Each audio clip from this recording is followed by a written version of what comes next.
I was crouched on the balcony, carefully crushing the plastic water bottles flat and tying them with twine. The cardboard boxes had to be broken down and stacked neatly, the old newspapers sorted by type. My 62-year-old back didn't listen to me anymore. Every time I bent over, it felt like a rod was stirring inside my spine, but that little bit of pain was nothing compared to the ache in my heart. "Mom, are you piling trash on the balcony again?" "It stinks." My daughter-in-law Jessica's voice cut through the air from the living room, sharp as nails on a chalkboard. I quickened my pace, responding softly. "Almost done. This stuff can be sold." "Sold for what? Pennies? It's so embarrassing. What will the neighbors think? That we're abusing you?" Jessica appeared at the balcony door in her slippers. I didn't have to turn around to picture her with her hands on her hips, glaring. I didn't dare mention the $17.25 I'd made from recycling last week, which I used to buy my grandson Caleb a new pencil case. Saying so would only earn me a lecture about being cheap, just like the time I bought him that jacket. "Grandma, my birthday party is about to start. Are you done yet?" Caleb's voice was tinged with impatience. I quickly stacked the last pile of cardboard and wiped my hands on my apron. "All done, sweetie. Grandma's coming." I hurried to my small room, really just a corner of the laundry room, sectioned off with a curtain, and retrieved the carefully wrapped box from under my pillow. Inside was a pair of brand-name sneakers I had saved up for over 3 months to buy, the same model Caleb had seen in a TV commercial and called "So Cool." $350. It was an amount I could never save up just from collecting recyclables. In the end, I had to dip into my meager pension. The living room was already crowded with Caleb's friends. Colorful balloons and a happy birthday banner were strung across the ceiling. I looked down at my own faded navy blue jacket and hesitated, unsure if I should squeeze in among the group of brightly dressed children. "Mom, what are you just standing there for?" "My son," Michael said as he came out of the kitchen with the cake. He glanced at me. "Go help Jessica with the drinks." Okay, I nodded. But first, I walked toward my grandson, who was the center of attention. "Caleb, Grandma got you a present." Caleb took the box, unwrapping it under the curious gazes of his friends. His eyes lit up when he saw the shoebox logo, but his expression fell the moment he opened it. "Grandma, this is last year's model. Nobody wears these anymore." He tossed the box onto the sofa and turned to his friends. "I'm having my mom buy me the new ones with the LED lights. They're coming next week." The children let out envious gasps. While I stood there, my hands still frozen in the gesture of giving a gift, Michael walked over, picked up the shoebox, and looked at the price tag. He frowned. "Mom, why would you spend this kind of money? He has plenty of shoes." I opened my mouth to say something, but I heard Jessica call from the kitchen, "Mom, the drinks are going to spill." I silently put the shoebox down and walked to the kitchen. Passing the large mirror in the hallway, I saw the small, frail old woman inside it. Her graying hair was held back with the cheapest black barrette, and the lines on her face seemed to hold the permanent grime of the kitchen. My hands still had red marks from tying the twine earlier. In this lavishly decorated condo, I felt like an extra who had wandered onto the wrong set. In the kitchen, Jessica was busy placing paper cups on a tray. Without looking up, she said, "Take these out, and be careful not to spill. And by the way, get rid of that junk of yours. The building management is coming to inspect the fire escape tomorrow." I knew she meant the few boxes of old books and jars I kept in the stairwell. I answered quietly and picked up the heavy tray. The party was in full swing, the children's laughter nearly loud enough to lift the roof. I stood in a corner, watching Michael and Jessica flank Caleb, helping him open presents, take pictures, and cut the cake. The gifts were all beautifully wrapped: the latest PlayStation, a designer backpack, a limited edition football jersey. My pair of sneakers lay forgotten in the corner of the sofa, much like myself. When no one was looking, I slipped back into the kitchen and took out a small pot from the back of a cabinet. Every year on Caleb's birthday, I made him a bowl of chicken noodle soup, a tradition passed down from my own grandmother. I had secretly made the dough last night, and the broth was simmered with dried scallops and shrimp. I knew Jessica would say it was unhealthy, but it was one of the few things I could pass down to my grandson. By the time the soup was ready, the party was winding down. I carried the carefully prepared bowl into the living room. A few parents were there to pick up their kids. Caleb was sitting in a pile of gifts, excitedly playing with his new toys. "Caleb, come on. Grandma made you some soup." I carefully placed the bowl on the coffee table, afraid of spilling a single drop. "What's that?" Caleb looked up and wrinkled his nose. "I don't want that. I'm stuffed from all the cake and fried chicken. Just try one bite. It's from Grandma's heart," I said, picking up the spoon, wanting to feed him. "No!" Caleb suddenly raised his voice. A few kids who hadn't left yet turned to look. A mischievous boy started chanting, "Caleb's grandma is so old-fashioned. She still makes stuff like that." The children burst out laughing. Caleb's face turned bright red. He shot up from his seat and screamed at me. "Get out! This isn't your house!" The air seemed to freeze. My hand, holding the bowl of soup, began to tremble. The noodles quivered in the broth, just like my vision at that moment. I looked at Michael, but he was staring down at his phone, scrolling, as if he hadn't heard his son. Jessica was at the door saying goodbye to the last guests, and when she glanced back, there was even a hint of a smile on her face. After the last guest left, Jessica walked over and threw a black trash bag at me. "Did you hear him? Pack up all this junk of yours and get out." She pointed to the corner where my recyclables were still waiting to be put away. Having this trash piled up in the house day after day is disgusting. I mechanically took the trash bag and bent down to start gathering the bottles and cans I had so carefully sorted. In the background, I could hear the laughter of their family of 3. Michael was asking Caleb which gift he liked best. Jessica said she would take him to buy a matching tracksuit next week. That night, lying on my folding cot in the small storage room, I listened to the sounds of laughter and joy coming from the master bedroom next door, and my tears silently soaked the pillow. I remembered over 20 years ago, when Michael's father had just passed away. I worked at the auto plant during the day and sewed clothes for people at night, just to put him through school. I remembered him saying at his wedding, "Mom, I'll take care of you from now on." Moved, I sold my old house to help them with the down payment. I remembered when Caleb was born, holding that tiny bundle in my arms, vowing to give him the very best of everything. At 3 o'clock in the morning, I quietly got up. From the deepest part of a drawer, I took out a bank card. It was for the education fund I had started for Caleb when he was born. Every month, I saved a little from my pension and deposited it. Over 10 years, combined with the money my husband had left me, it had grown to over $120,000. I had planned to give it to him as a surprise when he went to college. I wiped my tears and made a decision. Tomorrow, I was going to the bank. At 5 o'clock in the morning, I was awake. The storage room had no windows, but my internal clock had long since adapted. I could accurately find my clothes on the small stool in the darkness. I dressed quietly, afraid of waking my son's family in the next room. The living room still smelled of last night's party, the sweet scent of frosting, greasy fried chicken, and spilled soda. I silently tidied the messy coffee table, rewrapped the rejected sneakers, and tucked them away in my storage room. Maybe someday my grandson would change his mind. At 7 o'clock sharp, I made a pot of oatmeal, fried 3 eggs over easy, and mixed a small bowl of fruit salad, the breakfast combination Michael had loved since he was a child. After I was done, I left a note saying I was going to the farmer's market and quietly left the apartment. The bank didn't open until 9 o'clock, so I sat on a bench in a nearby park for 2 hours. The early spring wind was still a bit sharp. I tucked my hands into my sleeves and watched the morning joggers come and go. A young couple passed by with a stroller. The wife carefully tucked the baby's blanket in, and the husband gently wiped a bead of sweat from his wife's forehead. The scene was like a fine needle pricking my heart. "Ma'am, are you all right?" I looked up to see a middle-aged man in a bank uniform standing in front of me. His name tag read, Mark Peterson, personal banker. "I'm fine, thank you." I managed to smile. "I saw you've been sitting here for a while, and it's still cold out. Would you like to wait inside our lobby?" He pointed to the bank across the street. We turned the heat on at 8:30.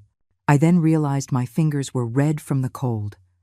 After a moment's hesitation, I nodded and followed him across the street.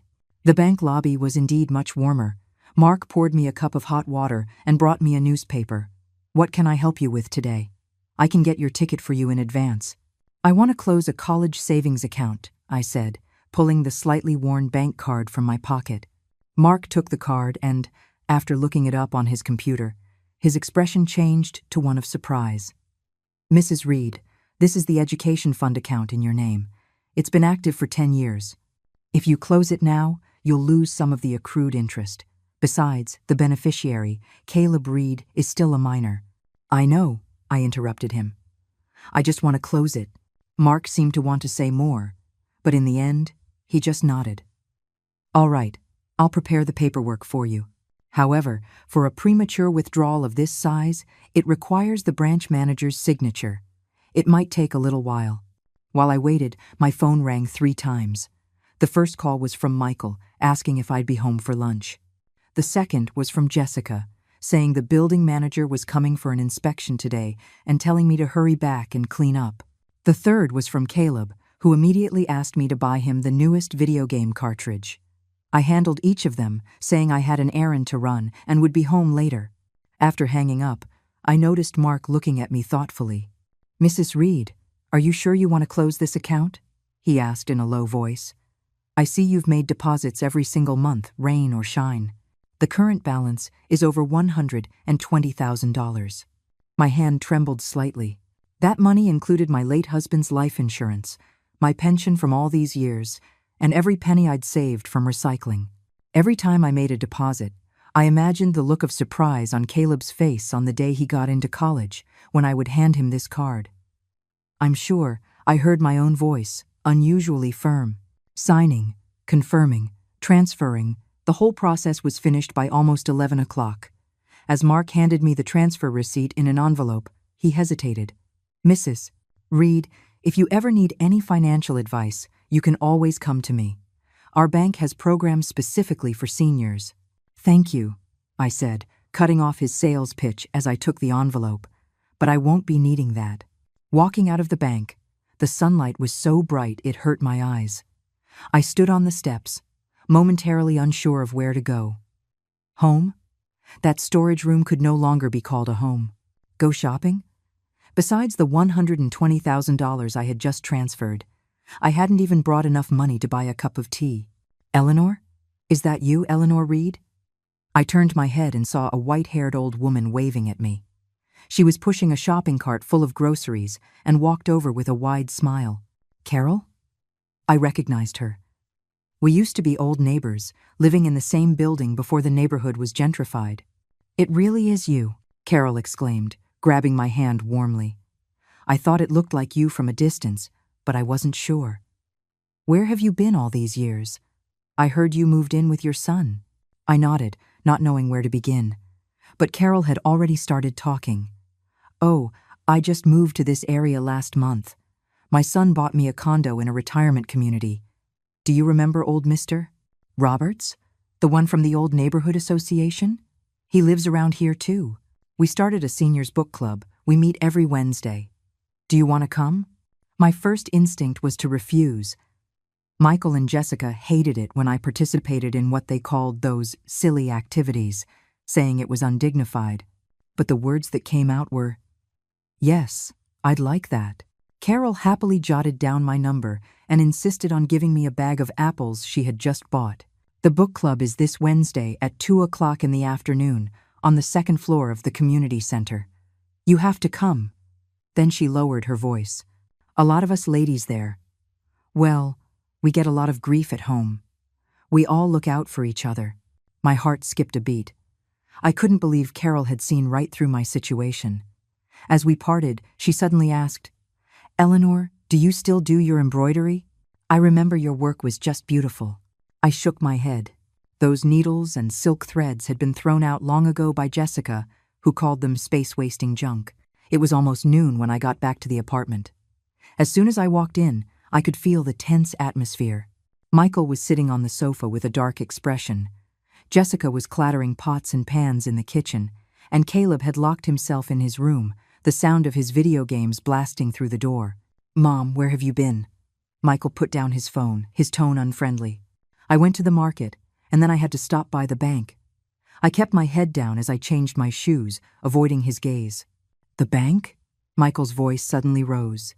"Did you touch Caleb's education fund?" I shot my head up, wondering how he could possibly know. The text alerts for that card were linked to my old flip phone. Jessica rushed out of the kitchen, still holding a spatula dripping with soy sauce. The bank just called to confirm a large transfer. They said $120,000 was moved from the education fund account. That's Caleb's money. What right do you have to touch it? So that was it. I clutched the envelope in my bag and suddenly felt an unprecedented sense of calm. "That is my money," I said, word by word. I deposited every single cent. Michael stood up and walked over to me. "Mom, what are you talking about? Wasn't that money supposed to be for Caleb's college?" "Yes, that was the plan," I said, looking directly into my son's eyes.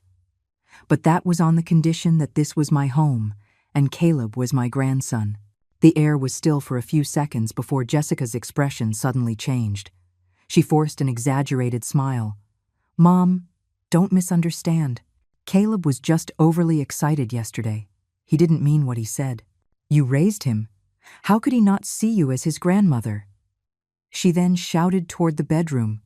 "Caleb, come out and apologize to your grandma." Caleb reluctantly emerged, his eyes still glued to his phone screen. "Sorry, Grandma. My friends were over yesterday, you know." I had to save face. I looked at these three familiar yet strange faces and suddenly felt incredibly weary. "I'm a little tired. I'm going to rest." I walked around them toward my storage room. The moment I closed the door, I heard Jessica's hushed voice. "Michael, do something. Quick. That's over $100,000. What's the rush?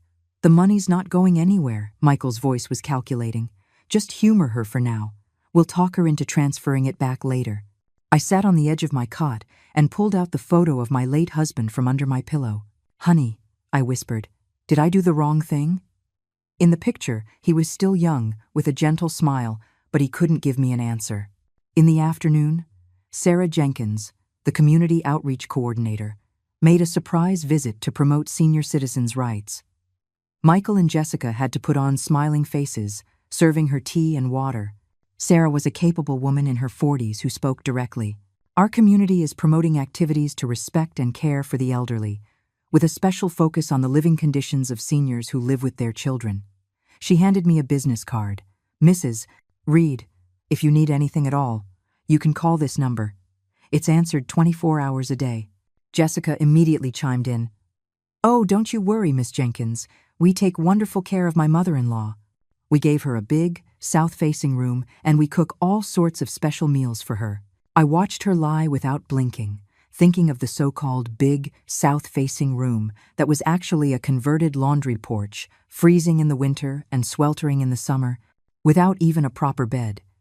Sarah gave me a meaningful look, and as she was leaving, she discreetly slipped a small piece of paper into my hand.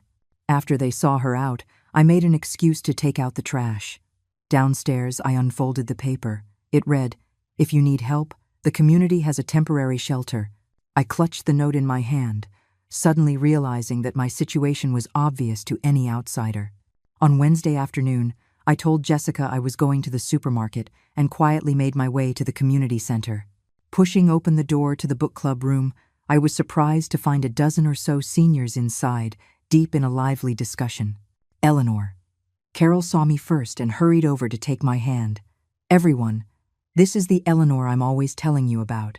Her embroidery is absolutely stunning." I was pulled into the center of the group, feeling lost.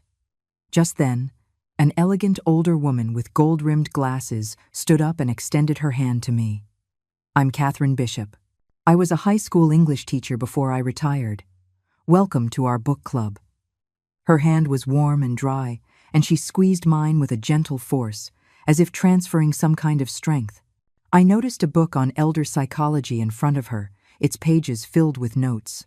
The topic of the book club was how to build healthy intergenerational relationships. At first, I just listened quietly, but as the discussion deepened and I heard everyone share their own stories, my eyes began to well up. "My daughter-in-law treats me like a free nanny.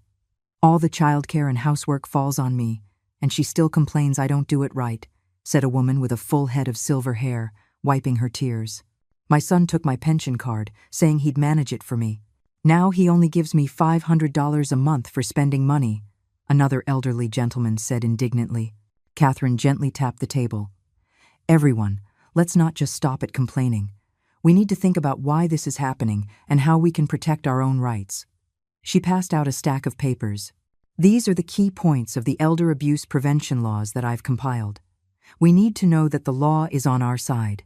I took the papers. The clauses highlighted in red pen were particularly striking. Seniors have the right to manage and dispose of their personal property by law, and no organization or individual may interfere. Guardians or caregivers may not, for any reason, force an elderly person to move to substandard housing. Eleanor, Carol nudged my arm. Why don't you tell us your story? Encouraged by the group's supportive gazes, I haltingly recounted my experiences over the years. How I had worked tirelessly to raise Michael. How I sold my old house to help him get married. How I took on all the household chores after my grandson was born, only to be met with disdain. When I got to the part about closing the education fund yesterday, Catherine suddenly slammed her hand on the table. Good for you. That was the first step in reclaiming your dignity. I was stunned. In 30 years, it was the first time anyone had told me I had done something right. After the book club ended, Catherine asked me to stay behind. Eleanor, I run a craft workshop, and I'm looking for someone to teach traditional embroidery. Would you be interested? There's a teaching fee. I instinctively shook my head. I haven't touched a needle and thread in a long time. And at home? It's all right, Catherine smiled knowingly. You can think about it. Same time next week. I'll wait for your answer. On the way home, my steps felt much lighter, but that feeling vanished the moment I pushed open the front door. Where have you been? Michael was sitting in the living room, his face dark. The supermarket? Where are the groceries? I then remembered my lie and mumbled. I didn't see anything I needed. Jessica came out of the bedroom, her expression sour. Mom, did you go to one of those senior events? Miss Jenkins from the community center called and said she saw you there. My heart tightened. I didn't expect to be found out so quickly. Those places are just scams to cheat old people out of their money. Michael raised his voice. If you're so bored, why can't you just watch TV at home? Caleb chimed in. My friend's grandma got tricked into buying supplements. She spent thousands of dollars. I silently walked toward the storage room, but was blocked by Michael. Mom, what are you planning to do with that money? I haven't decided yet, I said calmly. If you ask me, the best thing to do is put it back into the education fund, Michael said persuasively. The interest is high, and there are tax benefits. I'll think about it. I closed the door, shutting out their nagging. Over the next few days, the atmosphere in the house became strangely delicate. Michael and Jessica stopped ordering me around and even helped with some chores. Caleb would occasionally come and ask for help with his homework, though I knew his parents had put him up to it. On Friday night, Carol called unexpectedly. She said her husband had fallen, and her son and daughter-in-law were both out of town on business. She asked if I could come help. I agreed without a second thought, quickly told Michael I was leaving, and headed out.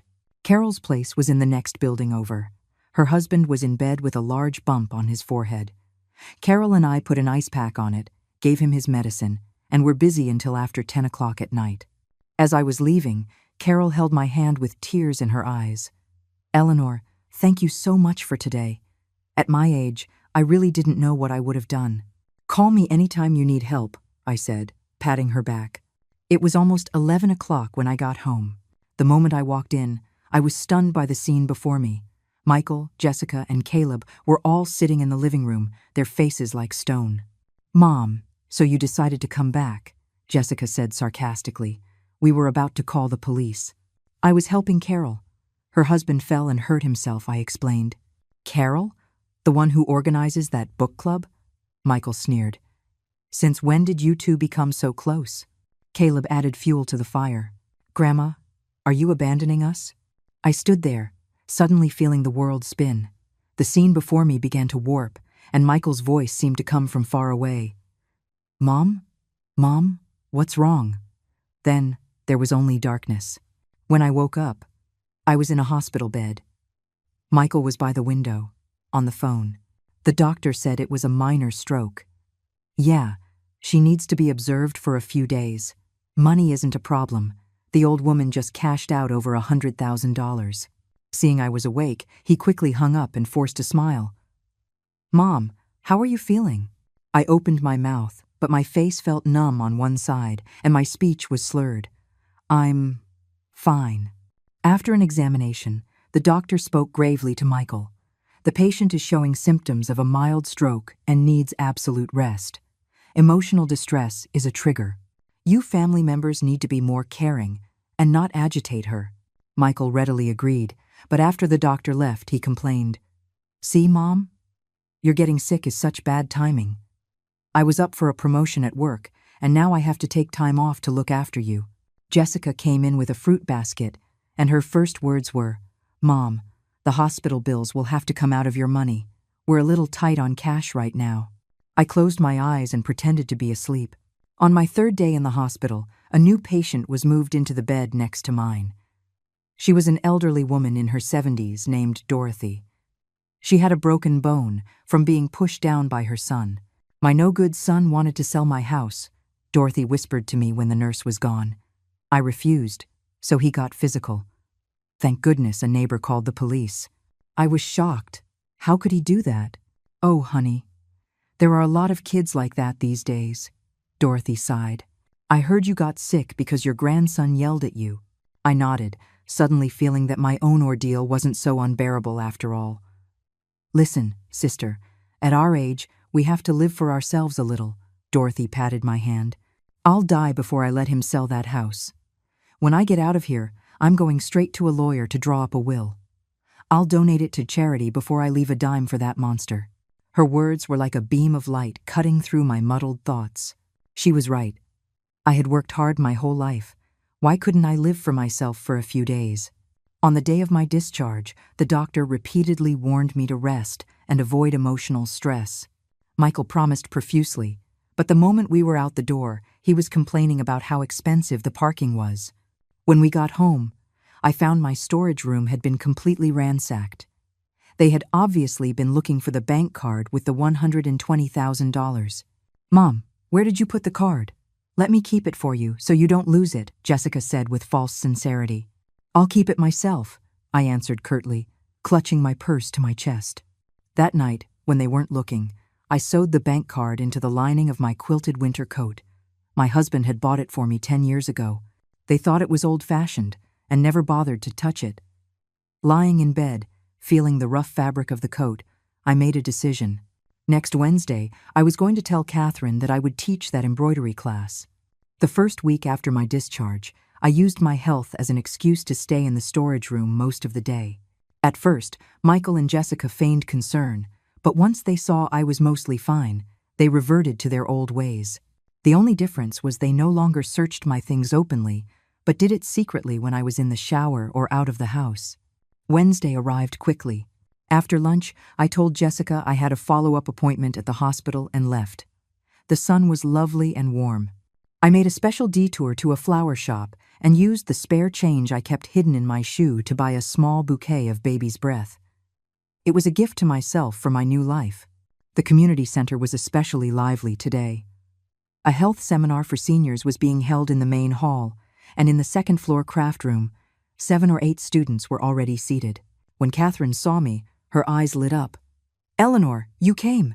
I nodded, feeling a bit awkward as I stood at the front of the room. Catherine introduced me to the class. "Everyone, this is the Mrs. Eleanor Reed I told you about. She's an expert in various traditional embroidery techniques, and today she's here to teach us some basic stitches." The students applauded. Most of them were women in their 50s and 60s, but there were also 2 young women who said they were learning the craft to open an online shop. Looking at their eager faces, I suddenly felt less nervous. "Today, we'll learn the simplest stitch, the running stitch," I said, taking out the embroidery hoops and fabric squares that Catherine had prepared for me. The class went more smoothly than I had imagined. Although my right hand was still a little stiff, decades of muscle memory came back quickly. I demonstrated how to thread the needle, tie a knot, and move the needle through the fabric.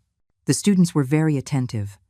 One of the young women, named Linda, even recorded the entire process on her phone. "Mrs. Reed, you're so skilled," one student exclaimed, holding up her own crooked work. "Mine looks like a worm crawled across it." Everyone laughed. I couldn't help but smile, too, as I took her fabric and corrected a few stitches. You see, the stitches need to be even, and the tension has to be consistent. The 2-hour class flew by. The students were reluctant to leave, asking when the next class would be. Catherine took the opportunity to announce, "From now on, Mrs. Reed will be here to teach every Wednesday afternoon." As I was leaving, Catherine slipped an envelope into my hand. "This is your fee for today's class. Don't refuse. You earned it." I felt the thick envelope, and my nose tingled. It had been so many years. For the first time, I was earning money with my own skill, not by collecting recyclables or skimping on my pension. On the way home, I stopped by a small bookstore and used the money I had just earned to buy a guidebook on elder rights law. The cashier was a kind-looking old woman. Seeing the book I was buying, she smiled knowingly. "That's a good book, dear. We seniors need to know our rights." I smiled and nodded, carefully hiding the book in my grocery tote. It was almost 5 o'clock when I got home. The moment I walked in, I knew something was wrong. Jessica was on the sofa with a few magazines spread out in front of her. Michael was smoking on the balcony with a dark look on his face, and Caleb was slamming his bedroom door loud enough to shake the walls. "Mom, where have you been?" Jessica put down her magazine, her voice sickly sweet. "We were worried sick." "A follow-up at the hospital," I answered briefly, heading toward the kitchen with my tote bag. "Really?" Jessica stood up and followed me. "Then how come you didn't bring back any medicine?" Suddenly, she snatched the tote bag from my hand. "What's this?" The book on elder rights law fell out, along with the slightly wilted bouquet of baby's breath. "Aha. So you lied about going to the hospital to attend those ridiculous activities," Jessica's voice rose sharply. "Buying books, buying flowers. You're really living it up, aren't you?" Michael came over, drawn by the noise. He picked up the book and flipped through it, his face growing even darker. "Mom, what is this? Are we abusing you? Are you planning to sue us?" I stood there and suddenly felt no fear. I just wanted to learn a little about the law. "Learn what law?" Michael threw the book on the floor. "Have you been brainwashed by those people? Are they after your $100,000? Caleb peeked out of his room. "Grandma, are you abandoning us?" I looked at my grandson's innocent face, and my heart ached. But then I remembered him telling me to get out, and my resolve hardened. "I just want to have a life of my own." "A life of your own?" Jessica sneered. "You eat our food, you live in our house, and you want a life of your own?" Her words stabbed me like a knife. I took a deep breath and turned toward the storage room, but Michael blocked my way. "Mom, let's get this straight. That money, what are you going to do with it?" "That is my money, and I have the right to decide how to use it," I said, looking my son directly in the eye, my voice surprisingly calm. "Your money?" Michael's face twisted. "You've eaten my food and lived in my house for all these years, and now you're talking about your money?" Jessica added fuel to the fire. "Michael, isn't your company having financial trouble? If you could just use that money—" "Shut up," Michael yelled at her. He turned back to me. "Mom, I'm not after your money. But just think, Caleb is starting middle school soon. Do you know how expensive houses are in a good school district? Do you really want to see your grandson lose out at the starting line?" I looked at my son's familiar yet alien face and suddenly found it laughable. 30 years ago, I had put him through school on a salary of $38 a month, not even willing to buy myself a decent pair of shoes. Now he thought that not living in a top school district was losing at the starting line. "I'll think about it." I repeated the line I had said countless times, walked past them, and went into my room. Closing the door, I collapsed onto the cot, my hands shaking violently. But strangely, this time it wasn't out of fear or sadness, but an inexplicable excitement. Today at the craft class, the students had called me Mrs. Reed with genuine respect. The old woman at the bookstore had given me a knowing smile.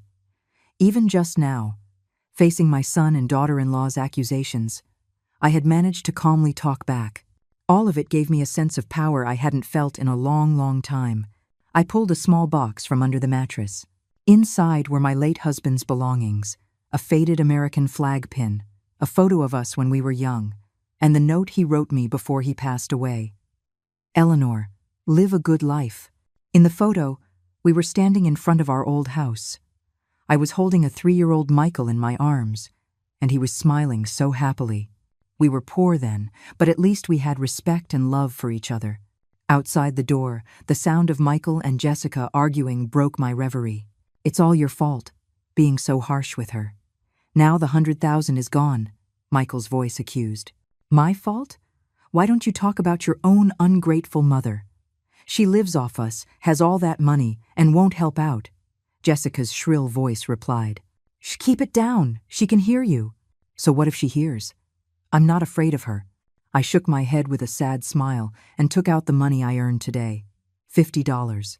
To Michael and Jessica, it wasn't even enough for a single dinner out, but to me, it was the start of a new life. The next morning, I slipped out of the house before they woke up. Sarah Jenkins from the community center had asked to meet me at 9 o'clock to talk about the independent living support program for seniors. Sarah's office was simple and bright. She poured me a cup of tea and got straight to the point. Mrs. Reed, I spoke with Catherine Bishop about your situation. Have you considered moving out on your own? The teacup in my hand trembled. I don't have the money to buy a place. Not to buy, Sarah said, pulling out a folder. The city has a rental assistance program for seniors who are victims of domestic abuse. Your situation absolutely qualifies. Domestic abuse? I was taken aback. In my mind, only something like what happened to Dorothy being beaten until a bone broke counted as abuse. But Sarah pointed to the definition in the brochure. Verbal insults, financial control, restriction of personal freedom, all of these count.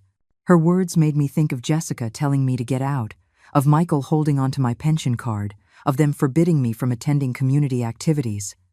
I'll think about it, I finally said. Sarah didn't push.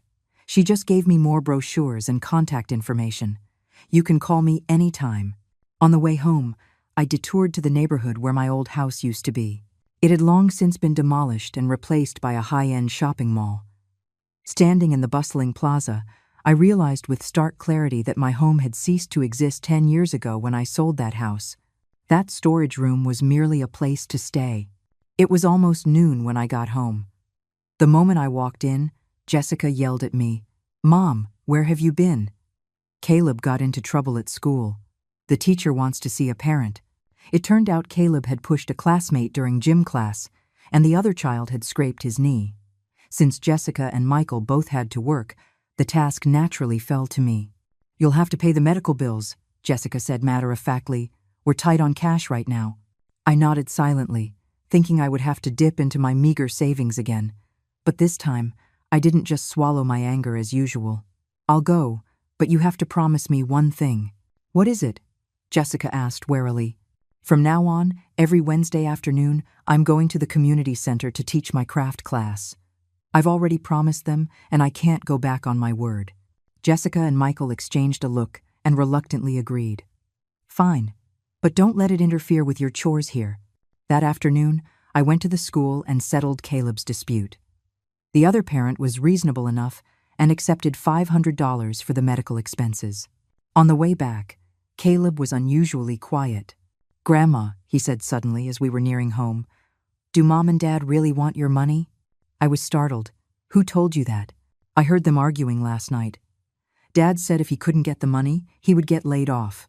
Mom said if we don't get a house in a better school district, I'll have to go to a bad school," Caleb said, looking down. "Grandma, I don't want a house in a better school district. Please don't give them the money, okay?" Tears welled in my eyes. I knelt down and hugged my grandson. "Caleb, money isn't the most important thing. The most important thing is that we learn to respect others and to respect ourselves." Caleb nodded, though it was clear he didn't fully understand. In that moment, I made a silent vow. No matter what happened, I would make sure my grandson understood that a person's dignity is more important than money. On Saturday morning, while my son's family was still sleeping in, I quietly left the house. Catherine had arranged for me to see a senior living apartment that a friend of hers recommended. The complex was on the outskirts of the city. Though a bit remote, the environment was peaceful and green. 3 small buildings formed a courtyard with a beautifully maintained garden in the center. We were looking at a studio apartment on the first floor, about 200 square feet, with a private bathroom and a small kitchenette. The monthly rent was $1,500, utilities included. Since you were referred by the Seniors Association, I can offer it to you for $1,200, the landlady, a kind middle-aged woman, said. I looked around at the simple furniture, the bright window, and the framed cross-stitch art on the wall. It was modest, but it was a world away from that storage room. Are all the residents seniors here? I asked. Most of them, the landlady said with a knowing look. A few have children living out of state, and a couple of others are in a situation similar to yours, wanting their own space. Catherine nudged my arm. Eleanor, think about it. It's not far from the community center. I can give you a ride to your class every Wednesday. I felt the money I had saved up over the past few months in my pocket income from my craft class, plus what I'd saved from recycling. It totaled just over $6,000, enough for 5 months' rent. I'll think about it some more, I said, but my mind was already made up. On the way back, Catherine told me the community was hosting a craft exhibition next month and asked if I would be willing to participate. My work isn't good enough for that, is it? I hesitated. Of course it is. The students were amazed when they saw photos of your cardinal and dogwood tree embroidery. I had spent 6 months on that piece. I originally intended to give it to Michael for his birthday, but Jessica had called it old-fashioned, so it had been sitting at the bottom of a box ever since. All right, I'll give it a try, I promised. It was almost noon when I got home. As I walked in, I heard Michael on the phone, speaking in a low, subservient tone. Yes, Mr. Thompson, just give me 1 more week. Yes, the investment capital is about to come through. Seeing me, he quickly hung up, his face dark. Mom, where were you? Just out for a walk, I answered briefly, heading to the kitchen to start lunch. Michael followed me in. Mom, the company is having some trouble lately, he began, wringing his hands, his eyes darting around. If I can't bring in a new investment this month, there might be layoffs. I silently washed the vegetables, not responding. Mom, I was wondering if you could lend me that money to get through this. He finally spit it out. I'll write you an IOU with bank interest. I turned off the faucet and looked at my son's familiar yet strange face. Michael, it's not that I won't help you, but this is the last of my savings. I have to keep it for my own retirement. Retirement? Michael's voice suddenly rose. Aren't I taking care of you? Do you have so little faith in your own son? Jessica rushed in, drawn by the noise. What is it? Why are you shouting so early in the day? Michael stormed out, slamming the door behind him. Jessica shot me a glare and followed him. I stood there, listening to their muffled argument, the kitchen knife in my hand trembling slightly. That old woman is getting more and more out of line, I heard Jessica say. Living off us, and she won't even help out with the money. Shh. Keep it down. I'm working on it. Working on what? If you ask me, we should just pack up her things and send her to a nursing home. The condo is in our name, anyway. My hand suddenly stopped trembling. So, they had already been thinking about this. Lunch was unusually quiet. Only Caleb chattered away about school, temporarily breaking the tension. After the meal, I made an excuse to take out the trash and sat on a park bench for a long time. The April sun was warm but not harsh, shining on my wrinkled hands. These hands had once toiled day and night at the factory to send my son to school, had sewn countless tiny clothes for my grandson. Could they now embroider a new life for myself? When I returned, I found my storage room had been ransacked again. They were clearly looking for the bank card. Fortunately, I was prepared. I had hidden the card in the lining of my quilted coat, and that coat was on my back right now. That night, I tossed and turned, the threat of the nursing home echoing in my ears. I had to act faster. The next morning, I called Sarah Jenkins. Miss Jenkins, about that rental assistance, I'd like to apply. Sarah was very supportive and asked me to come to her office that afternoon. When we met, she explained the policy in detail. Seniors over 60 who are victims of domestic abuse can apply for a monthly rental subsidy of $800 for up to 2 years. Your situation fully qualifies. She handed me an application form. You just need to provide your ID, proof of residence, and a written statement of your situation. I hesitated. Won't this cause a huge scene? Mrs. Reed, Sarah said seriously, there is no shame in protecting your legal rights. Think about it. If your daughter were being treated this way by her in-laws, what would you tell her to do? Her words reminded me of my own mother, who, on her deathbed 30 years ago, held my hand and said, Eleanor, a woman has to be strong. Don't let people bully you. Unfortunately, over the years, I had completely forgotten my mother's advice. After filling out the form, Sarah told me the approval process would take about 2 weeks. As I was leaving, she suddenly asked, Mrs. Reed, do you know how to use a smartphone? I shook my head. My old flip phone was a hand-me-down from Michael. It could only make and receive calls. I suggest you get one. It will make it easier to stay in touch, Sarah said with a smile. The community center offers free training classes. A lot of the seniors have learned. That evening, I looked up the cheapest smartphone models online and decided to buy one as soon as the rental assistance came through. The Wednesday craft class was livelier than usual.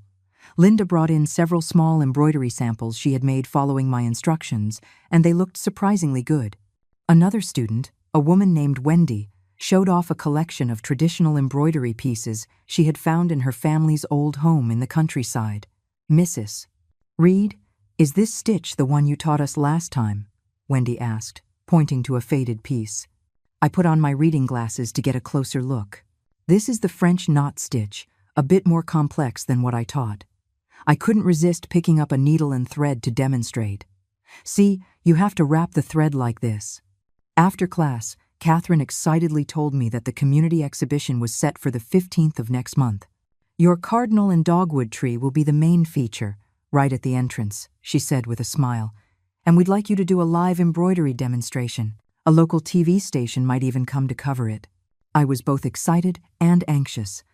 Excited that my craft was finally getting recognition, and anxious about how Michael's family would react when they found out. On the way home, I stopped at a phone store and used my saved money to buy the cheapest smartphone available. A young saleswoman patiently taught me the basic operations and helped me download a messaging app. You're a fast learner, ma'am, she complimented me. Just have your kids help you add your frequent contacts when you get home. I smiled sadly and nodded, not telling her that I was buying this phone precisely to get away from my children. It was getting dark when I arrived home. The moment I walked in, I heard Michael roaring in the living room. Find it. Find out where that community center is. What kind of craft class could make my mom go every single week without fail? Something's not right. My heart leaped into my throat. I quickly hid the new phone in my bra. Mom, you're back, Jessica spotted me, her face plastered with a fake smile. How was the craft class? It was fine, I answered curtly, trying to slip into my room. Wait, Michael stopped me. Mom, I have to go on a business trip next week, and Jessica has to work overtime. I was hoping you could transfer that money to me first. The company really can't wait any longer. I looked at my son's bloodshot eyes and disheveled hair and felt a pang of pity. But then I remembered Jessica's words about sending me to a nursing home, and my resolve hardened. Michael, it's not that I won't help you. Enough. Michael suddenly exploded, punching the wall. Are you just going to stand there and watch your son lose his job? Do you have any idea how hard it is to find a job right now? If I get laid off, what about the mortgage? The car payments? What about Caleb's schooling? Caleb was woken by the shouting and stood in the doorway, rubbing his eyes. Dad, what's wrong? Seeing my grandson's terrified expression, my heart softened. I'll think about it. Michael clung to my words like a lifeline. Mom, don't worry. I'll consider it a loan. As soon as the company is back on its feet, I'll pay you back with interest. I nodded, made an excuse of being tired, and went back to my room. Closing the door, I collapsed onto the cot, my hands shaking. Michael's mood had shifted too quickly. One moment he was furious, the next he was begging. This wasn't like him. Late that night, I was awakened by a faint noise. Through the crack in the door, I saw the doorknob of my room slowly turning. I held my breath and pretended to be asleep. The door creaked open, and Michael's silhouette appeared. He tiptoed to my bedside and started going through the pockets of my coat. My heart pounded in my chest, a mix of fear and pain. This was the son I had worked so hard to raise, now sneaking around like a thief in the middle of the night to rifle through his mother's belongings. Michael didn't find anything and left disappointed. Only after he was gone did I dare to turn over. Tears soaked my pillow. In that moment, my decision was sealed. As soon as the rental assistance was approved, I was moving out. The next morning, before they were awake, I sewed my bank card and ID into another part of the coat's lining. At the breakfast table, Michael was unusually gentle, constantly putting food on my plate. Jessica, for a change, washed the dishes without being asked. Only Caleb looked back and forth between them, confused by the sudden change. After breakfast, I said I was going to the market and went straight to the community center to find Sarah. She told me the subsidy application was in its final review stage and should be approved very soon. "Mrs. Reed, you don't look well. Are you all right?" she asked with concern. I shook my head, not mentioning what had happened last night. But Sarah seemed to guess something. "If you don't feel safe at home, the community has a temporary shelter." "No, I can manage," I said with a weak smile. "But could you possibly check if there's a faster way for me to move?" Sarah thought for a moment. "Well, I have a friend who manages a senior apartment complex. They have vacant rooms available for short-term rental. If you're interested, I can contact them for you." I nodded gratefully. Before I left, Sarah taught me how to take my first selfie with my new phone and helped me set a lock screen password. "To protect your privacy," she said meaningfully. On the way home, I got a call from Catherine. The TV station had heard about the community exhibition and wanted to do a preliminary interview with some of the craftspeople. She asked if I was free tomorrow. I hesitated. "Eleanor, this is a great opportunity," Catherine encouraged me. "Your embroidery is so exquisite, more people should see it." Thinking of Michael's probable reaction, my first instinct was to refuse. But then I thought, why should I continue to live in my son's shadow? "Okay, I'll do it," I heard myself say. After hanging up, I looked up at the sky. The April sun shone gently on my face, like a promise. Whatever lay ahead, at least this time, I was making the decision for myself.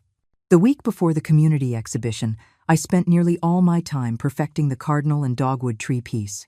During the day, while my son's family was out, I would sit on the small balcony, stitching the fine details of the pine needles, one by one. At night, after they were all asleep, I would tiptoe out and turn on a small desk lamp to add the final, soulful touches to the crane's eyes. This piece held so many memories. The cardinal was my late husband's favorite bird. He said its resilience through the harsh winters was like the American spirit. The dogwood blossoms were my final wish for him, that in the next life he would be as free and graceful as a bird. Now, it was about to become a testament to my new life. The day before the exhibition, Sarah called me, her voice filled with excitement. "Mrs. Reed, great news. Your rental assistance has been approved. You can sign the lease any time." My hand trembled, and the needle pricked my index finger. A tiny bead of blood welled up, leaving a faint crimson dot on the pristine white fabric. I quickly tried to rinse it with water, but the red had already seeped into the fibers, impossible to remove completely. "Mrs. Reed, are you still there?" Sarah's voice came through the phone. Yes, I'm here," I said, snapping back to reality. "That's wonderful. What about the apartment?" "It's ready whenever you are. The landlady knows your situation and said you can move in with just the first month's deposit. You can pay the rest when the subsidy check arrives." After hanging up, I sat on the edge of my cot, a sense of unreality washing over me. Was I really leaving? Leaving this place I had lived in for 10 years, leaving my son and my grandson. My hand traced the peeling paint on the storage room wall. I knew every crack like the lines on my own palm. That evening, Michael came home early, looking unusually grim. He threw his briefcase onto the sofa with such force that Caleb peeked out from his room, startled. "What's wrong?" Jessica asked, coming out of the kitchen with flour on her hands. "I was laid off." Michael gritted out 3 words. "They announced the list today." Jessica's face went white. "How could they?" "You said." "What I said doesn't matter." Michael slammed his fist on the coffee table. "My boss made it clear. Unless I can bring in that investment, I'm out." His gaze suddenly fell on me, and the mixture of desperation and resentment in his eyes sent a chill down my spine. "Mom," his voice softened abruptly. "Are you really going to watch your son lose his job?" "That money." I looked down, unable to meet his eyes. "Michael, it's not that—" "Enough!" Michael shot up. "I finally see it. You don't have a son in your heart." He stormed out, slamming the door, leaving a deafening silence behind. Jessica gave me a cold glare and pulled Caleb back into the bedroom. I stood there, listening to my grandson's soft sobs, my heart feeling like it was being torn apart. That night, I couldn't sleep. At 2 o'clock in the morning, I quietly got up, took the bank card from the lining of my coat, and pulled out the suitcase I had already packed. My belongings were pitifully few. Some clothes, a few photos, my sewing kit. They all fit into one medium-sized suitcase. Finally, I took out a piece of paper and wrote a long letter to Michael. There were no accusations in the letter, only a recounting of my journey over the years and my decision to leave. When I finished, I placed the letter and the key to my room on the coffee table in the living room. As dawn broke, I called a moving company and scheduled a pickup for 10 o'clock in the morning. Then, for the last time, I made breakfast for my family. Michael's favorite oatmeal, Jessica's preferred avocado toast, and Caleb's beloved sunny-side-up eggs. After I was done, I sat on the balcony and watched the sun rise, illuminating the home I was about to leave forever. At 9 o'clock, I got a call from Catherine. The TV reporter had arrived early and wanted to interview a few of the artisans. "Eleanor, can you come over now? Your piece is so beautiful," the reporter specifically asked to interview you. I glanced at the clock. The movers were an hour away. "Okay, I'll be right there." The community center was bustling. The exhibition hadn't officially opened yet, but staff were busy with last-minute preparations. My cardinal and dogwood tree was displayed in the most prominent spot at the entrance, shimmering under the spotlights. "This is Mrs. Eleanor Reed." Catherine introduced me to a young female reporter. Her embroidery skills have been passed down in her family for over 50 years. The reporter looked at me with surprise. "Mrs. Reed, when did you start learning embroidery?" "When I was 10, I answered softly. "My mother taught me." The interview went surprisingly well. The reporter asked about the meaning behind the piece, and I explained the symbolism of the cardinal and the dogwood in American culture, and before I knew it, I was telling the story of my late husband. When I became emotional, my voice choked up, and the reporter's eyes reddened as well. "You know, Mrs. Reed," the reporter said after the interview, holding my hand, "not only is your craftsmanship superb, but your storytelling is incredibly moving. This segment is sure to resonate with many viewers." I smiled shyly and checked the time. It was 9:50. I quickly said goodbye to Catherine, saying I needed to go back and get something. "Eleanor, don't forget the opening ceremony tomorrow," Catherine called after me. I got home right at 10 o'clock. The young man from the moving company was already downstairs waiting. I asked him to wait a moment while I went up for a final check. The storage room was empty, save for the folding cot and a few old clothes they didn't want. I took a deep breath, picked up my suitcase, and prepared to leave. Just then, the door opened. It was Jessica. She had the day off and had come home early. "Mom, what are you doing?" Her eyes fell on the suitcase in my hand, and her face changed instantly. I froze, not knowing how to explain. Jessica suddenly rushed over and grabbed my wrist. "Are you trying to run away?" "Run away with the money?" "No, I was just—" I struggled to break free, but she held on tight. "Michael, get back here, now. Your mother is trying to run off with the money," she screamed into her phone. Less than 10 minutes later, Michael arrived, his face livid. He snatched the suitcase from me and violently opened it. "Where's the money? Where's the card?" he yelled, rummaging through my things, throwing my clothes everywhere. "It's not in there," I said weakly. "Then where is it?" Michael grabbed my shoulders and shook me. "Mom, are you crazy? I lost my job. Caleb has to go to school, and you're trying to run away with the money?" I looked at his contorted face and suddenly felt no fear.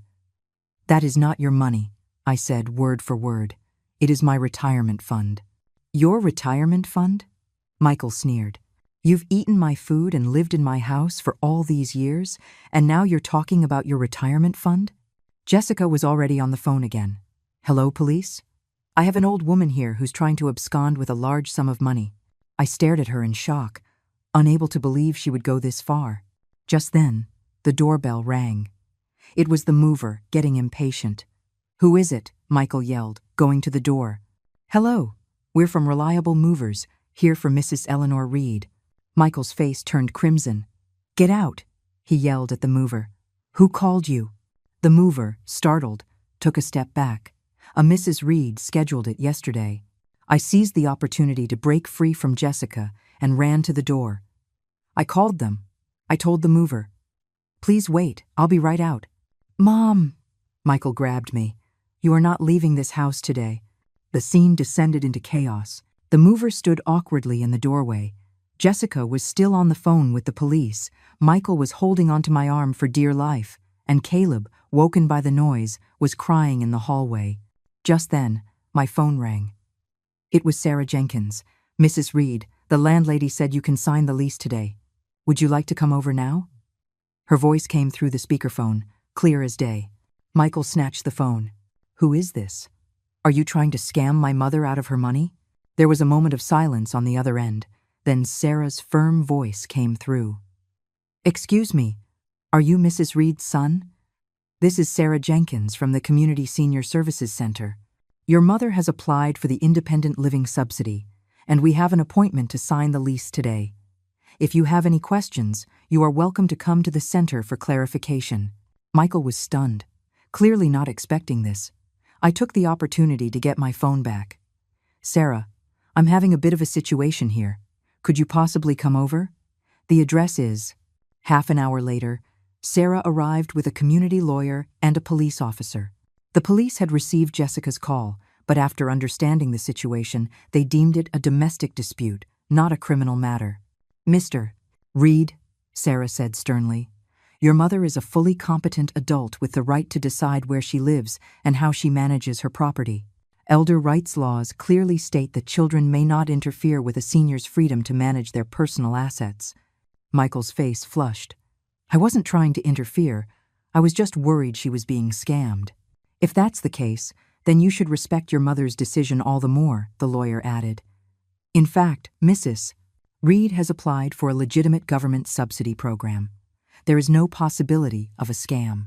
The police officer also tried to mediate. "Son, families should talk things out. It's not a bad thing for your mother to want to live on her own. Why make such a scene?" In the presence of these professionals, I finally got my suitcase and my bank card back. As I was leaving, Caleb suddenly ran over and hugged my legs. "Grandma, are you leaving me?" I knelt down and wiped the tears from his face. "Grandma will always love you. You can come visit me anytime you miss me." I kissed his forehead. "I left my new phone number for you." Michael stood to the side, his expression unreadable. I walked up to him and handed him the key and the letter. "Michael, it's not that I don't love you. I just need a little space of my own." He didn't respond, just stood there rigidly. In the end, it was Sarah who helped me with my suitcase as I left that home under everyone's watchful eyes. Sitting in the car on the way to my new apartment, watching the scenery fly by, the tears finally came. Sarah kindly didn't say anything, just handed me a pack of tissues. My new home was even better than I had imagined. Though it was just a studio, it was filled with sunlight, clean and tidy. The landlady had even prepared a set of basic necessities: a towel, a toothbrush, slippers, and a small potted plant on the windowsill.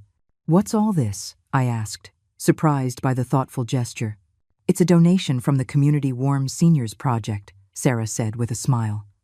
"Many kind citizens donate household items to help seniors living independently." I touched the tender green leaves of the plant, and suddenly felt that maybe this new life wasn't as scary as I had imagined.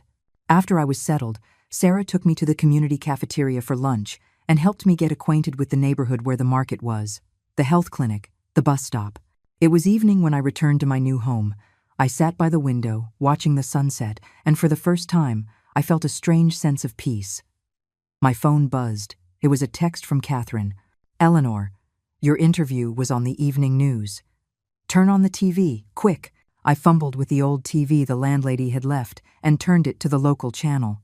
Sure enough, in a special report on traditional culture in the community, My cardinal and dogwood tree was prominently featured. On the screen, I was focused on my embroidery, while the reporter's voiceover said, "With every stitch, these seniors are preserving the cultural fabric of our nation." Watching myself on TV, I suddenly smiled. It turned out that, without the identity of Michael's mom or Caleb's grandma, I could be Mrs. Reed, the embroidery teacher. I could be just Eleanor. On my first morning in the new apartment, I woke to the sound of birds chirping. Sunlight streamed through the sheer curtains, casting a warm glow on the bed.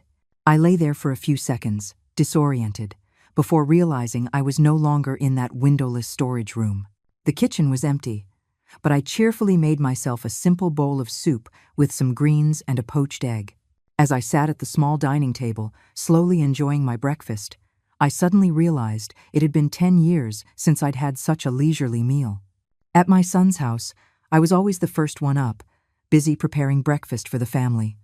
Only after they had eaten and left could I quickly eat whatever was left over. After breakfast, I decided to go to the nearby supermarket to buy some essentials. Before leaving, I straightened my hair in the mirror and even put on a little lipstick, a small gift Sarah had given me yesterday. "A new life deserves a new look, Mrs. Reed," she had said. The supermarket was bustling. I pushed a cart, slowly selecting items. A lavender-colored towel, a comfortable pair of slippers, a small jar of face cream. These ordinary little things gave me a long-lost sense of autonomy. I didn't have to consider my son's preferences or worry about my daughter-in-law's judgment. I could choose entirely based on my own desires. Passing the kitchenware aisle, a set of blue and white porcelain bowls and plates caught my eye. I hesitated for a moment, then placed them in my cart. At 62 years old, I finally had a set of dishes that was entirely my own. The thought brought a lump to my throat. At the checkout, I took out my new debit card. Sarah had helped me open a new account yesterday where I deposited the $120,000. The thought that this money was now completely under my control made my hand tremble slightly. "Here you are, ma'am," the young cashier said with a smile, handing me the shopping bags. "Thank you," I nodded. And then I noticed her name tag. "Linda. Your name is Linda?" I couldn't help but ask. Yes, the girl's eyes lit up. "Are you a Linda too?" "No, but it's a lovely name," I said. This small, pleasant interaction lifted my spirits. As I left the supermarket, I even found myself humming a tune from my youth. Back home, I enthusiastically set up my new things. The new towel was hung in the bathroom, the slippers placed by the bed. The blue and white porcelain dishes were washed and arranged on the kitchen shelf, glowing warmly in the sunlight. Finally, I took my husband's photo out of my suitcase and placed it gently on the nightstand. "Honey, we have a new home," I whispered, wiping a speck of dust from the frame. For lunch, I made a bowl of soup, served it in one of my new porcelain bowls, and sat by the window to eat. My phone rang. It was an unknown number. "Hello?" I answered cautiously. "Grandma?" It was Caleb's voice, choked with tears. "Caleb? What's wrong?" I immediately put down my chopsticks. "Mom and Dad are fighting. Dad is throwing things. I'm scared." In the background, I could hear the sounds of Michael and Jessica arguing, and something shattering. My heart clenched. "Caleb, where are you right now?" In my room." They locked the door. I took a deep breath, forcing myself to stay calm. "Listen, sweetheart, lock your bedroom door too. Hide under the covers and don't come out. Grandma's going to call your dad right now, okay?" After hanging up, I immediately dialed Michael's number. It rang for a long time before he answered, his voice thick with anger. "What?" "Michael, Caleb just called me." "He's terrified," I said as calmly as I could. "You can argue, but don't frighten the child." There was silence on the other end for a few seconds. "Got it," Michael said curtly, and hung up. I sat there, anxious, and sent Caleb a voice message, telling him Grandma loved him and that he could call me any time he missed me. Only after sending it did I realize my hands were shaking badly. That afternoon, I forced myself to go out to the community center for the craft class. When Catherine saw me, she immediately came over. "Eleanor, after the news segment aired yesterday, we've had so many calls asking about your work." I managed a weak smile, not mentioning the turmoil at home. During the class, I taught a simple pedal stitch, but my mind kept wandering, and I pricked my finger several times. "Mrs. Reed, are you all right?" One of the students, Linda, asked with concern. "I'm fine." "I probably just didn't sleep well last night," I said, shaking my head and continuing my instruction. After the class, Catherine pulled me aside. "Eleanor, what's wrong?" Looking into her sincere eyes, I finally broke down and told her what had happened that morning. Catherine sighed. "This kind of thing is very common. Children get used to relying on their parents. The moment the parent wants independence, they panic and get angry, especially children who are financially dependent. I'm worried about Caleb," I said in a low voice. "But you can't give up your own life because of that," Catherine said firmly. "You've worked hard your whole life. You have the right to enjoy your later years." On the way home, I bought some fruit and cookies, thinking Caleb might come to see me. But my phone remained silent for the rest of the evening. The next day was the opening ceremony for the community exhibition. I woke up early and put on my most presentable outfit, a dark blue, modern-style dress I had bought for my birthday last year, but never had a chance to wear at my son's house. The community center was decorated with lights and banners, bustling with activity. My cardinal and dogwood tree was displayed in a glass case in the center of the hall, with a small plaque beside it. Eleanor Reed, embroidery artisan, over 50 years of experience. "Mrs. Reed, can we get a picture with you?" Several students asked, excitedly pulling me over. Under the flashing lights of the cameras, I suddenly felt a sense of disconnect. Was this respected Mrs. Reed really the same person as the old woman who had been accused of stealing by her son and daughter-in-law just yesterday? At the opening ceremony, I was invited to give a speech. Standing at the microphone, looking at the many expectant faces in the audience, I took a deep breath. "Thank you all for coming. I started learning embroidery when I was 10 years old. Back then, it was to help my family make ends meet. I recounted how my mother had taught me, how I had worked at the factory for 30 years, and how I had kept up the craft to this day. When I spoke of my passion, many of the seniors in the audience were wiping their eyes. Finally, I want to give special thanks to Sarah Jenkins and Catherine Bishop from the community center. My voice wavered slightly. They are the ones who made me understand that no matter how old you are, you can live with dignity and pursue your own dreams. My words were met with a round of thunderous applause. After I stepped down, several strangers came up to shake my hand, saying my story had given them courage. During the lunch break, Sarah quietly told me, "Mrs. Reed, your son was wandering around outside the exhibition hall earlier." I was startled. "He was here?" "Yes, but he didn't come in. He watched for a while and then left." Sarah patted my hand. "Don't worry. He has every right to attend community events." The live embroidery demonstration in the afternoon drew a large crowd. I sat at the demonstration table, demonstrating traditional embroidery techniques stitch by stitch, to the constant murmurs of admiration from the audience. As I was concentrating on a peony blossom, I suddenly felt someone staring at me. I looked up and saw Caleb. He was standing on the edge of the crowd, his eyes red as if he had been crying. "Caleb!"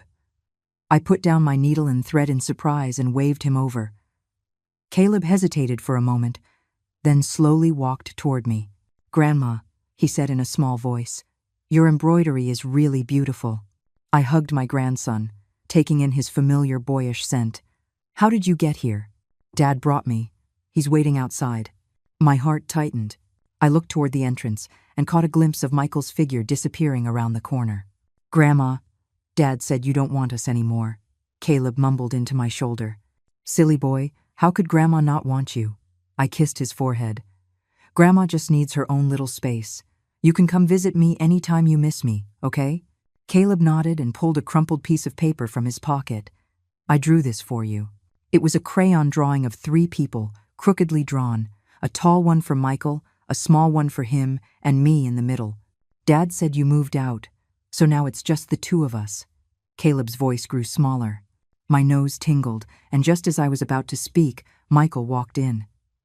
"Caleb, it's time to go," he said curtly, without even looking at me.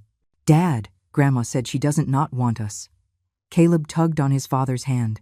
Only then did Michael glance at me, his expression complicated. "Let's go," he said, pulling Caleb away. "Michael, I called out to him. "Do you want my new address?" "I know it," he said without turning back. "It's on file at the community center." Watching them leave, I stood there, the crayon drawing in my hand suddenly feeling incredibly heavy. After the exhibition, my work won the Most Popular Craft Award. Catherine excitedly announced that a cultural products company wanted to collaborate with me to develop a line of traditional embroidery gift items. "Eleanor, this is a great money-making opportunity," she said with a laugh. I forced a smile, my thoughts still on Michael and Caleb. Back home, I taped Caleb's drawing to the refrigerator and looked at it for a long time. That evening, as I was getting ready for bed, my phone rang. It was Michael. "Mom?" His voice was a bit hoarse. Can I borrow some money?" I was taken aback. "Michael, you. I found a new job, but for the first 3 months, the salary is low, and I can barely cover the mortgage and car payments." His voice held a vulnerability I hadn't heard in years. "Just consider it a loan, please." I was silent for a long time before finally speaking. "Michael, Mom can help you, but not by just giving you money. Why don't you come over to my place tomorrow? We can talk in person." After hanging up, I sat by the window, looking at the city lights. I knew that my son's phone call tonight was likely just the beginning. But no matter what, I would never go back to that life without dignity. Michael didn't come the next day. I waited until 8 o'clock at night before sending him a text, only to receive a short reply, "Busy. Another day." I sighed and put away the tea and snacks I had prepared. Maybe he had just asked for money on a whim and gave up when I didn't agree immediately. Or maybe he was still angry and unwilling to set foot in my new home. In any case, I decided not to dwell on it and to continue living my own life. The collaboration on the gift items went smoothly. The head of the cultural products company, a Miss Wang, came to my apartment in person. After seeing my other works, she immediately decided to place an initial order for 50 small embroidered pieces to be sold as high-end gifts. "Mrs. Reed, your stitching is so exquisite," Mrs. Wang praised. "There are so few people who know this kind of traditional embroidery anymore." The price she offered was astounding. $800 per piece, which meant $40,000 for the 50 pieces. "And this is just the first order," Miss Wang said with a smile. "If the market response is good, we can have a long-term partnership." After Miss Wang left, I immediately called Sarah to ask for advice on signing a proper contract. With her help, I learned how to open a business bank account and how to register as a small business for tax purposes. These new terms were both nerve-wracking and exciting. "Mrs. Reed, you're becoming a business owner," Sarah teased. I laughed shyly. "What business owner? I'm just doing some crafting." "Don't sell yourself short," Sarah said seriously. "Many people would love to have a skill like yours." The following days were busy and fulfilling. I spent my days focused on embroidery and my evenings participating in various community activities, health seminars, senior dance classes, the book club. My world was no longer confined to that small storage room, but had expanded to the entire community and even beyond. Michael called a few more times, always asking to borrow money. I politely declined each time, until one day he showed up at my door. That afternoon, as I was working on a new piece, the doorbell rang. Through the peephole, I saw Michael standing outside, his face dark. "Mom, open up," he said, knocking. "I know you're in there." I hesitated for a moment, then opened the door. Michael came in and immediately looked around, his gaze lingering on my set of blue and white porcelain dishes. "Living pretty well, huh?" he said, his tone sour. "Would you like some tea?" I changed the subject, pouring him a cup of green tea. Michael didn't take the cup and sat down directly on the sofa. "Mom, I came here today to have a serious talk with you." I put down the teacup and sat across from him. "Go on." "You've been out for 2 months now," he said, looking directly at me. "Do you know what people are saying about me? They're saying I'm ungrateful, that I kicked my own mother out of the house." My heart sank. "I've never said anything like that." "You didn't have to say it. Your actions speak for themselves," Michael raised his voice. "My colleagues at work are whispering behind my back. My boss called me in to ask if I was having family problems." I finally understood the reason for his visit. It wasn't about my well-being, but about his own reputation. Michael, I took a deep breath. If you're worried about that, I can explain to your boss. Explain what? That you have enough money to live on your own but won't help your son? Michael sneered. Mom, do you know how hard things have been for me lately? It took me 3 months to find a new job after being laid off, and the salary is only half of what it was. Jessica argues with me every day. I looked at his tired face and bloodshot eyes and felt a pang of pity. Michael, it's not that I won't help you. Then give me the money, he shot up. I'm entitled to a share of it anyway. I was only 15 when Dad died. Shouldn't I get half of his life insurance? I stared at him in shock. It had been over 20 years, and this was the first time he had ever mentioned his father's life insurance. Michael, that money, don't tell me it was all spent on me, Michael interrupted. I've done the math. There's no way it cost that much. I trembled all over, holding onto the sofa to keep from falling. So, in my son's mind, I had been an evil mother who had embezzled his inheritance all along. Get out, I said, pointing to the door, my voice shaking. This is not the time for this conversation. Michael left in a rage, slamming the door so hard the building seemed to shake. I sank onto the sofa, tears blurring my vision. My phone buzzed. It was a voice message from Caleb. Grandma, Dad, and Mom are fighting again. Can I come over to your place? I wiped my tears and replied, Of course, sweetheart. Do you know the address? Do you want Grandma to come pick you up? Half an hour later, the doorbell rang again. I thought it was Michael, back to continue the argument. I nervously opened the door, only to find Caleb standing there alone, his school backpack on, his eyes red. Grandma, he cried, throwing himself into my arms. I held my grandson, comforting him softly. Through his broken narrative, I learned that Michael and Jessica had been fighting frequently lately, and today it had turned violent, scaring him into running away. I left Dad a note, Caleb sobbed. I made him his favorite mac and cheese and sat with him while he did his homework. That evening, I hesitated about whether to call Michael, but Caleb begged me not to. Grandma, I don't want to go back. They're still fighting. Seeing the fear in his eyes, my heart softened. All right, you can sleep here tonight. I'll take you to school tomorrow and talk to your dad then. I made a makeshift bed for Caleb on the sofa and watched his sleeping face, a whirlwind of emotions inside me. In the middle of the night, my phone rang. It was Jessica. Mom, is Caleb with you? Her voice was choked with tears. Yes. He was scared and came here. That ungrateful. Jessica cursed, then started crying again. Michael, that bastard. He hit me. I was shocked. What? He hit you? Are you hurt? My arm is bruised. That monster. He takes out his unemployment on me, Jessica sobbed. Mom, can I come over to your place? I froze. My daughter-in-law, who had told me to get out just a few months ago, was now asking for refuge in my home. Come, I finally said. Half an hour later, Jessica arrived. There was indeed a large bruise on her right arm. I applied some ointment and poured her a cup of hot water.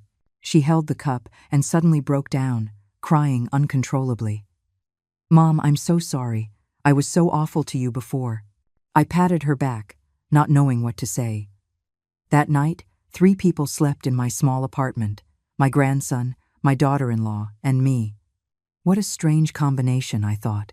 The next morning, after I took Caleb to school, I came back to find Jessica had made breakfast. It was just simple oatmeal and scrambled eggs, but it was probably the first time she had ever cooked for me. Mom, I've made up my mind, she said suddenly. I'm going to divorce Michael. My hand trembled, and my spoon clattered onto the table. Is it that serious? It's not a spur-of-the-moment decision, Jessica said, biting her lip. All these years, I've watched how he treats you. I'm afraid that one day, he'll treat me and Caleb the same way. I was silent. She had a point. A man who could be so cold to his own mother, how well could he treat his wife? What are you going to do? I asked. I'll stay with my parents for a while, she sighed. I'm just worried about Caleb. I can take care of him, I blurted out, then hesitated. But I understand, Jessica said with a sad smile. You finally have a life of your own. I won't push my responsibilities onto you. After Jessica left, I sat by the window in a daze. My phone rang. It was Michael. "Mom, is Jessica with you?" His voice was hoarse. "She was, but she's already left," I said calmly. "Michael, hitting a woman is not what a real man does." I was drunk," he stammered. "She's going to take Caleb away from me." "She didn't take him. Caleb stayed with me last night. I've already taken him to school." There was a long silence on the other end of the line. "Thanks, Mom," Michael finally said, his voice barely a whisper. After hanging up, I suddenly realized it was probably the first time my son had said thank you to me since he was a teenager. The following days were even busier. Besides the embroidery orders, I was also interviewed by a TV station and became something of a local celebrity. Neighbors would greet me when they saw me. "Mrs. Reed, you were on TV again." "Eleanor, is your embroidery class still accepting students?" Meanwhile, Michael and Jessica officially separated. Caleb stayed with Michael for the time being but spent every weekend at my place. Michael would occasionally come to pick up his son but never came inside, just waited at the door. One weekend in June, Caleb excitedly told me, "Grandma, Dad found a new job. The salary is even better than before." I was happy for him but also worried. "That's wonderful. Is he still drinking?" "Nope," Caleb shook his head. "Dad helps me with my homework every night now, and he even cooks for me." That was a surprise. I could hardly imagine the spoiled, rotten Michael I knew cooking in a kitchen. In July, my first batch of embroidered products officially went on sale. They sold out on the cultural company's online store in less than a week. Miss Wang called me, excited, saying she wanted to order another 100 pieces and increase the price per unit. "Mrs. Reed, you are a real treasure," she laughed. On the same day, I received my first royalty payment, $68,000 after taxes. I stared at the numbers in the bank notification text, counting the digits over and over to make sure I wasn't mistaken.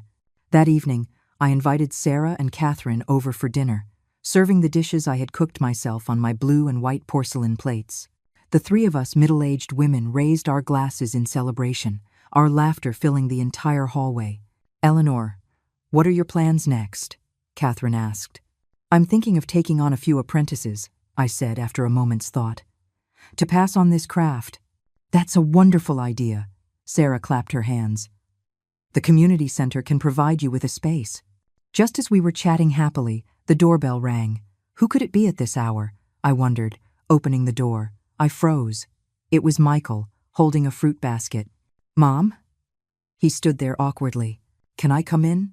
I stepped aside to let him in. Seeing Sarah and Catherine, Michael was visibly embarrassed. I didn't know you had guests." He started to leave. Sarah tactfully stood up. "Eleanor, we'll see you tomorrow." After they left, Michael and I sat in silence. He was the first to speak. "Mom, I heard your embroidery sold really well."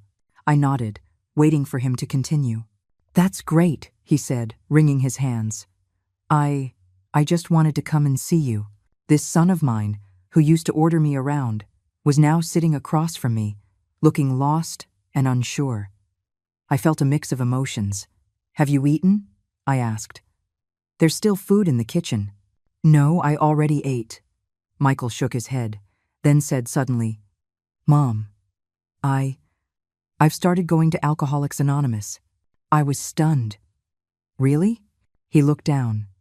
"I've been thinking a lot these past few months, especially after seeing how scared Caleb was." His voice cracked. "I don't want to become like my father." My heart skipped a beat. Michael's father, my late husband, did have a drinking problem, and he would get violent when he was drunk. "Your father, he did change later on," I said softly. "But the damage was already done, wasn't it?" Michael looked up, his eyes red. "Mom, I remember when I was a kid. He would hit you, and I would just..." He didn't finish the sentence, but I knew what he meant. As an adult, Michael had, to some extent, repeated his father's behavior, the coldness and harm inflicted upon his family. That night, Michael stayed for a long time. We talked about many things, from his childhood to the difficult years after his father's death, to his marriage and fatherhood. It was the first time in years that we had a real heart-to-heart conversation. As he was leaving, he said suddenly, "Mom, Jessica wants to divorce me." I sighed. I know. I don't want to, he said in a low voice. But I understand. I've disappointed her and Caleb so much these past few months. Everyone makes mistakes, I said. The important thing is to learn from them. Michael nodded and then, unexpectedly, hugged me. The hug was so sudden, yet so natural, that it left me momentarily speechless. "Good night, Mom," he whispered in my ear. That night, as I lay in bed, I replayed the events of the past few months in my mind. It felt like a lifetime ago. From being kicked out of the house by my grandson, to now having my own career and social circle. From being despised by my son, to him taking the initiative to reconcile. Life is strange sometimes. Just when you think you've hit rock bottom, it opens a new door for you. One day in early August, as I was teaching Linda and 2 other students a complex landscape embroidery pattern, the doorbell rang. Through the peephole, I saw Jessica standing outside with a suitcase. "Mom," she said as soon as I opened the door, "can I stay here for a few days?" I looked at her in surprise. "What's wrong?" "My parents are renovating their house, and the dust is too much." "I'm allergic," she stammered, her eyes darting around. I sighed, knowing that wasn't the whole truth, but I let her in anyway. "The guest room is Caleb's. You can have my room. I'll sleep on the sofa." No, I'll take the sofa," Jessica quickly said. That evening, I made a few simple dishes. During dinner, Jessica suddenly asked, "Mom, how is Michael doing lately?" I glanced at her. "You two haven't been in touch?" "No. Not since we separated," she said, looking down at her rice. "Is he still drinking?" "I heard he quit," I said casually. "I think he even got a promotion." Jessica's eyes lit up for a moment, then quickly dimmed again. Oh, it was only then that I noticed the wedding ring on her left hand was gone. The next day was Saturday, and Caleb came for his weekend visit as usual. He was overjoyed to see his mother. "Mom, what are you doing here?" he exclaimed, throwing himself into her arms. Jessica hugged him back, her eyes moist. "Mommy missed you." Watching them, I suddenly thought that maybe this unexpected reunion was a good thing. At noon, the doorbell rang again. It was Michael coming to pick up Caleb. He was visibly stunned to see Jessica open the door. What are you doing here?" I came to see Mom," Jessica stammered, her face flushing red. I was in the kitchen, listening to their awkward conversation, and couldn't help but shake my head. These two clearly still cared for each other but were too proud to admit it. Caleb cleverly took both their hands. "Dad, Mom, let's have lunch together." Grandma made beef stew, and just like that, the first family meal after the divorce drama took place, unexpectedly, in my small apartment. At the table, Michael and Jessica barely spoke. Only Caleb chattered away happily about school. After the meal, Michael volunteered to do the dishes a first in my memory. Jessica cleared the table with practiced ease, as if she were in her own home. I sat on the sofa, watching their busy backs, and had a strange feeling of déjà vu, as if time had rewound 10 years to when they had just gotten married, just as in sync. That afternoon, Caleb had his art class. Michael said he would take him, and Jessica immediately said she would go too. They left, holding Caleb's hand on either side, looking just like any other ordinary couple. After they left, I got a call from Miss Wang. A corporation wanted to order 200 embroidered pieces as business gifts, but they needed them within 2 weeks. "Mrs. Reed, do you think you can take this on? We can double your fee." I calculated the time. It would be nearly impossible to finish, even if I worked day and night. Unless I find some help, I murmured to myself. That evening, Michael and Jessica brought Caleb back together. Seeing me rushing to finish an embroidery piece, Jessica asked curiously, "Mom, is this a new order?" I nodded. "Yes, and it's a rush job. I probably can't finish it in time. Can I help?" Jessica said suddenly. "I did a little cross-stitch in college." I looked at her in surprise. "You'd be willing?" "Well, I don't have much to do lately," she said, looking embarrassed. Michael also came over. I can help organize the materials or something." And so, the 3 of us began a strange family workshop. I taught Jessica the basic stitches, and she learned quickly. Michael was in charge of stretching the fabric on the hoops, sorting the threads, and ironing the finished pieces. Caleb did his homework nearby, occasionally peeking over with curiosity. After a week of working side by side, the ice between Michael and Jessica seemed to slowly melt. They started having simple conversations and would occasionally exchange a smile over something silly Caleb did. I saw it all but never said a word. The day the order was completed, Miss Wang came to pick it up in person. She was impressed by our family's teamwork. "Mrs. Reed, you've got a family business here," she praised. After Miss Wang left, Michael said suddenly, "Mom, Jessica and I want to take you somewhere." "Where?" I asked curiously. "You'll see when we get there," Jessica said with a mysterious smile. They took me to a small meeting room at the community service center. When I pushed open the door, I was surprised to see a middle-aged woman in a business suit sitting inside. In front of her was a sign that read, "Family Counseling." "What is this?" I looked at Michael, confused. "Mom," Michael took a deep breath. "Jessica and I want to try marriage counseling, and we were hoping you would join us." I stared at them, speechless. The counselor, a Miss Davis, smiled and motioned for us to sit down. "Mrs. Reed, your son and daughter-in-law told me that you play a very important role in this family. They hope to repair not just their relationship as a couple, but the entire family dynamic." During the 2-hour session, all 3 of us cried.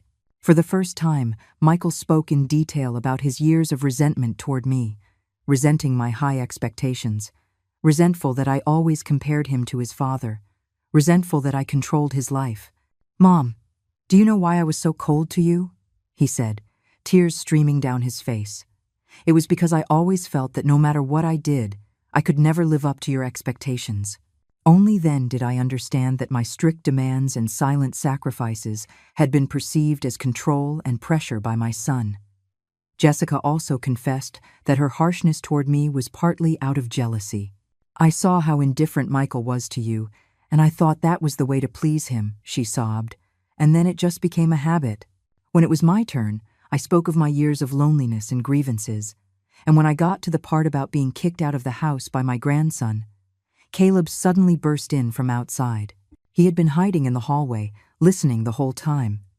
"Grandma, I'm so sorry," he cried, throwing himself into my arms. "I just repeated some mean things I heard from my friends at school.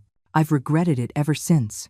The 4 of us hugging and crying together was a scene that made even the professional counselor wipe her eyes. After the first session, Michael suggested we go out for dinner. When ordering, he naturally asked me what I liked to eat. Jessica thoughtfully pulled out a chair for me, and Caleb stuck close to my side, occasionally giving me a kiss on the cheek. On the way home, Michael said suddenly, "Mom, Jessica, and I have decided to give our marriage another chance."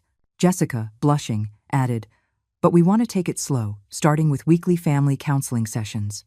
I nodded in relief. "That's a good idea. Also," Michael hesitated, "we were wondering if we could invite you over for dinner sometimes, or if we could come visit you. Not on a fixed schedule, just whenever it feels right." I understood what he meant. They wanted to rebuild their relationship, but not by reverting to the old dynamic. I smiled and nodded. Of course. That night, back in my apartment, I sat by the window, looking at the starry sky, feeling an immense sense of peace. My husband's photo smiled at me from the nightstand, as if he, too, was pleased with how things had turned out. A year later, my life had changed completely. My embroidery studio officially opened, with 5 apprentices, including Linda and Jessica. Michael and Jessica had reconciled. Though they still had their arguments, they had learned to communicate in a healthier way. Caleb was in middle school and had become my little studio assistant, often helping me organize materials and greet customers on weekends. After my story was reported by the media, it garnered a lot of attention. A publisher asked me to write a memoir, a TV station invited me to be on a cultural program, and a university even asked me to give a lecture on traditional crafts. Every time I was in the spotlight, I made sure to emphasize one point. Seniors are not accessories to their families. They should have their own lives. On my 63rd birthday, Michael's family threw a small party for me. Unlike previous years, which were celebrated with a quick slice of cake in their kitchen, this party was held at my studio, with Sarah, Catherine, Carol, and many other friends in attendance. "Make a wish, Mom," Michael said, bringing over an exquisite cake with 6 large candles and 3 small ones for 63 years. I closed my eyes and made a silent wish that all seniors like me could live with dignity. After I blew out the candles, Caleb mysteriously handed me a gift box. "I made it myself, Grandma." Inside was a beautifully framed piece of embroidery depicting our family of 5, including my late husband holding hands under the sundae. The stitching was a bit clumsy, but it was clearly made with love. "Mom taught me how," Caleb said proudly, "and Dad helped with the design." I was too moved to speak and could only hug my grandson tightly. Michael came over and gently put his arm around my shoulder. "Happy birthday, Mom." In that moment, I suddenly remembered that rainy night a year ago when my grandson had kicked me out of the house. If I hadn't had the courage to leave then, if I hadn't stood my ground, none of this would have happened. After the party, Sarah stayed to help me clean up. "Eleanor," she said with a smile, "you're the star of our community now. You have to be the keynote speaker at next month's Senior Rights Seminar." I gladly accepted. That evening, I sat at my work table and began to write my memoir. I already had a title in mind. At 62, I learned to say no. I was halfway through writing when my phone buzzed. It was a photo from Michael. He, Jessica, and Caleb were at a movie theater, making funny faces at the camera. The caption read, "Mom, it's our turn to host family dinner next week. What do you want to eat?" I smiled and replied, "Anything is fine. I love whatever you make." Putting down the phone, I continued to write. Many seniors ask me if I feel lonely living away from my children. My answer is, loneliness isn't scary. What's scary is feeling lonely when you're surrounded by your own family. Outside my window, a full moon hung high in the sky.